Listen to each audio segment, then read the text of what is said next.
Diese Clips wären ohne Soundeffekte komplett langweilig. Schauen wir uns das gleiche Video jetzt mal an.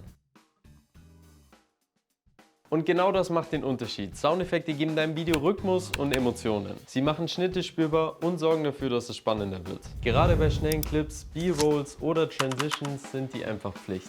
Ich persönlich beziehe meine Soundeffekte aus Artlist. Es gibt aber auch viele andere gute Plattformen. Wichtig ist nicht, woher die Sounds kommen, sondern wie du sie einsetzt. Schick das jemandem, der seine Videos unbedingt spannender machen sollte.